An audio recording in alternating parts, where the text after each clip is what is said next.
was 1944, and the German military machine was collapsing on all fronts.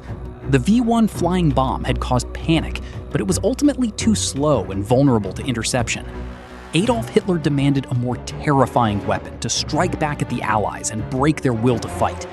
The answer came from a brilliant and ambitious young engineer named Wernher von Braun, who had been dreaming of space travel since he was a boy. He and his team proposed a weapon that sounded like pure science fiction. They wanted to build a massive rocket that could fly into the edge of space and fall upon its target faster than the speed of sound. This project was designated as the Aggregate 4, or A4, but the propaganda ministry quickly renamed it the Vergeltungswaffe 2, which meant Retaliation Weapon 2. It was the first long-range guided ballistic missile in human history. The German high command poured massive amounts of money and resources into this project because they were desperate for a miracle to reverse the tide of the war. The engineering behind the V-2 rocket was an incredible leap forward in technology. It stood over 14 meters tall and was powered by a highly complex liquid fuel engine.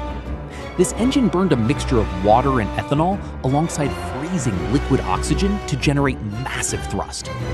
The rocket did not have wings to glide like the V-1, but instead used pure power to punch through the atmosphere. The guidance system was an absolute marvel for its time. It relied on advanced gyroscopes to keep the rocket stabilized and to steer the exhaust fins during the ascent. Once the engine shut off, the V-2 would follow a parabolic ballistic trajectory through the upper atmosphere. It reached an altitude of over 80 kilometers, which technically made it the first man-made object to enter outer space. As it fell back toward the Earth, it accelerated to speeds exceeding 4,000 kilometers per hour. This meant it was absolutely impossible for any radar or anti-aircraft gun or fighter plane to stop it. Developing such a revolutionary machine required years of intense and dangerous testing. The primary research facility was located at Peenemünde on the shores of the Baltic Sea. The early days of the A4 project were plagued by spectacular explosions and constant failures. Rockets would violently blow up on the launch pad or lose control and crash back to Earth in massive fireballs. The extreme temperatures of the liquid oxygen and the violent vibrations of the engine caused countless mechanical issues. Funding was almost cut several times because military leaders doubted the practicality of the expensive project. However, on October 3, 1942, a test rocket finally achieved a perfect flight and landed precisely on target over 190 kilometers away. This successful test proved the concept was viable and convinced Hitler to prioritize mass production. The engineering problems were mostly solved, but the challenges of building thousands of these massive rockets during a losing war were just beginning. The production of the V-2 rocket reveals the darkest and most horrific chapter of the Wunderwaffe program. After British bombers destroyed the facilities at Peenemünde, the German command decided to move production entirely underground to protect it from air raids. They established a massive subterranean factory called Mittelwerk deep inside the Kohnstein mountain. To build these complex weapons, the Nazi regime used enslaved prisoners from the nearby Mittelbau-Dora concentration camp. Thousands of prisoners of war and political dissidents were forced to work in damp and freezing and toxic tunnels with almost no food or medical care. The conditions were absolutely brutal, and the guards were merciless.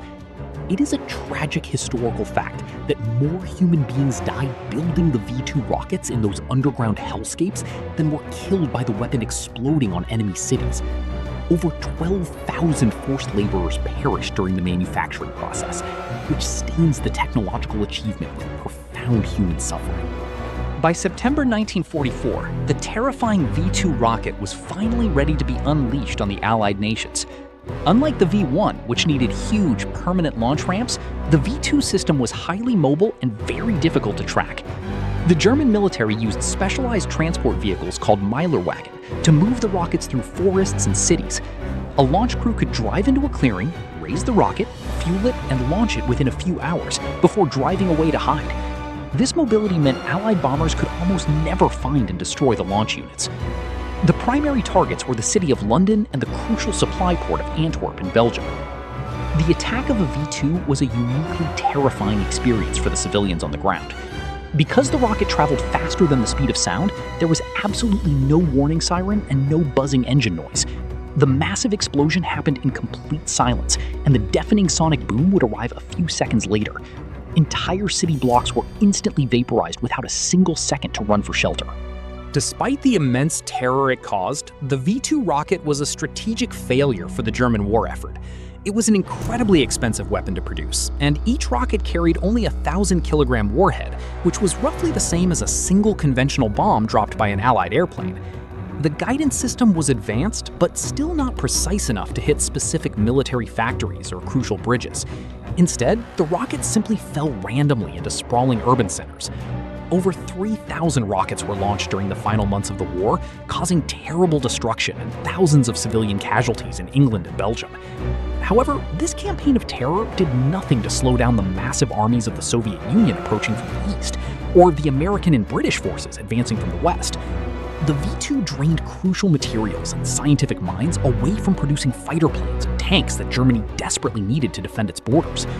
The weapon was ultimately abandoned as Allied troops overran the hidden launch sites and the underground factories. The story of the V-2 rocket did not end with the fall of the Third Reich in 1945. As the war came to a close, a frantic race began between the United States and the Soviet Union to capture the advanced German rocket technology and the scientists who created it. Under a secret program called Operation Paperclip, the American military secured Wernher von Braun and hundreds of his top engineers, along with dozens of intact V-2 rockets. The Soviet forces also captured their own share of engineers and factory equipment from the Eastern territories. The V-2 became the direct foundation for the arms race and the space race of the Cold War era. The captured rockets were carefully studied and reverse-engineered and tested by both superpowers. The exact same engines and aerodynamic principles that were designed to destroy London were eventually evolved and scaled up to build the massive Saturn V rocket. It is a profound historical irony that the darkest and most destructive miracle weapon of the Second World War directly provided the technological stepping stone that allowed humanity to reach the moon in 1969.